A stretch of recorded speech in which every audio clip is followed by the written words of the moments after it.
Our next practical is to create a table. Okay. अब उसके लिए क्या क्या एक्सपेक्टेड है, what is required, we will see to that. ठीक है. सो प्रॉब्लम डेफिनेशन क्या है? Program that will print the multiplication table from 1 to 10. Simple है. तो यहाँ पे हमको क्या लॉजिक यूज करना है? हमको दो फॉर लूप लगेंगे. एक फॉर लूप 1 to 10 का काउंटिंग करने के लिए, और दूसरा फॉर लूप 1 का टेबल, 2 का टेबल, 3 का टेबल, ऐसा करते हुए 10 तक के टेबल्स को वर्कआउट करने के लिए. तो यहाँ पे अल्गोरिदम क्या कह रहा है कि हमको दो फॉर लूप लगने वाले हैं. ठीक है. और एक वेरिएबल लगने वाला है जो मल्टीप्लाई करेगा i इंटू जे. ठीक है. और सिंपली हमको क्या करते जाना है? मल्टीप्लीकेशन को डिस्प्ले करते जाना है. ठीक है. हर प्रैक्टिकल से हम कुछ तो नया सीखते हैं. तो यहाँ पे क्या नया सीख रहे हैं हम लोग? दो फॉर लूप्स यूज करना, उनको उनके जो काउंटर्स या वेरिएबल्स है उनको आपस में मल्टीप्लाई करके उसका आउटपुट प्रिंट करना, और उस प्रिंटिंग को एक प्रॉपर फॉर्मेटिंग में अरेंज करना. ठीक है. So what will be your flow chart? Start, पहला फॉर लूप, दूसरा फॉर लूप, कैलकुलेशन किया हमने, उसको डिस्प्ले किया, और नेक्स्ट नेक्स्ट करके स्टॉप किया. ठीक है. अब प्रॉब्लम डेफिनेशन क्या बोलता है? Program that will print the multiplication table from 1 to 10. तो इसके लिए हमको कोडिंग क्या एक्सपेक्टेड है? यहाँ पे थोड़ा सा मैंने वेरिएशन किया है. क्या वेरिएशन किया है? देखो, पब्लिक स्टैटिक वॉइड मेन के अंदर ये जो टेबल नाम का क्लास क्रिएट किया है, ये टेबल नाम का क्लास दिख रहा है आपको?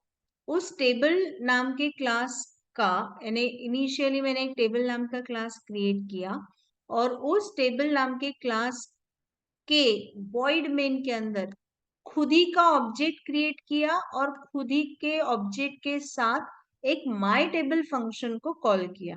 नाउ यहाँ पे मैंने क्या किया है? देखो, एक क्लास क्रिएट किया है, और उस क्लास के अंदर ये देखो इतना वाला एक फंक्शन क्रिएट किया है. मतलब नया क्या चीज यहाँ पे हम सीख रहे हैं?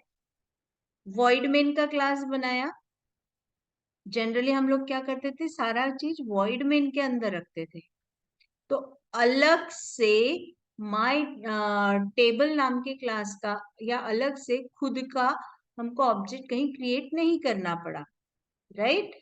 अब हम नया क्या सीख रहे हैं? इस क्लास में एक ब्लॉक है हमारा वॉइड मेन वाला, उसके उस क्लास के अंदर, बट वॉइड मेन के बाहर हमने एक और ब्लॉक बनाया है जिसका नाम है, जिस मेथड का नाम है माई टेबल. ठीक है. तो एक वॉइड पब्लिक वॉइड माई टेबल बनाया जिसमें दो फॉर लूप लिखे हैं, उनको मल्टीप्लाई किया है और उसको डिस्प्ले किया है. डिस्प्ले करते समय हमारा थंब रूल क्या बोलता था हमको? कि हम system dot out dot print ln लेते. बट अभी हमको कैसे चाहिए? एक लाइन में, एक पर्टिकुलर पैटर्न में चाहिए. जैसे 4 मल्टीप्लाइड बाय 5 इक्वल्स टू 20. ठीक है.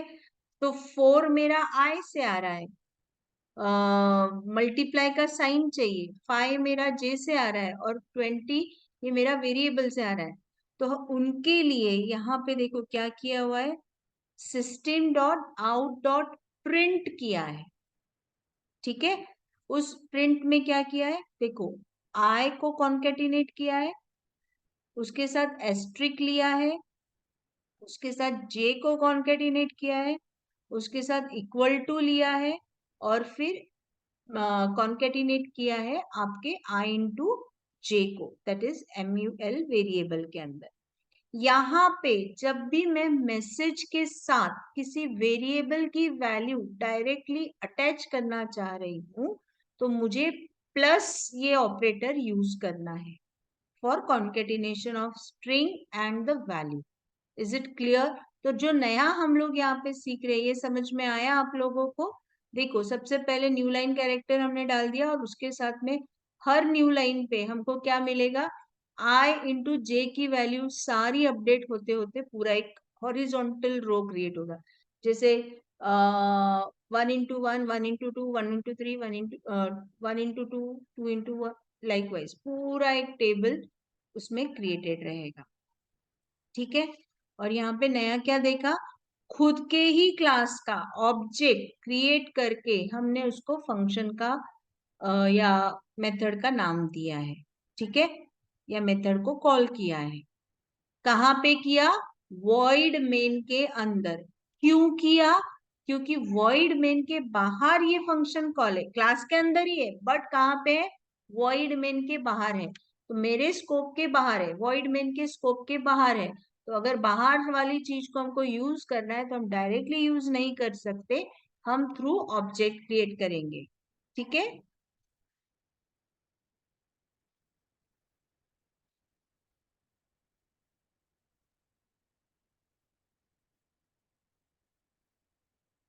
सो नाउ देखो, जैसे ही मैं ये रन करूंगी आपको दिख रहा होगा इस तरीके से। देखो, आई की वैल्यू फिक्स है, जे की वैल्यू वेरी हो रही है ना।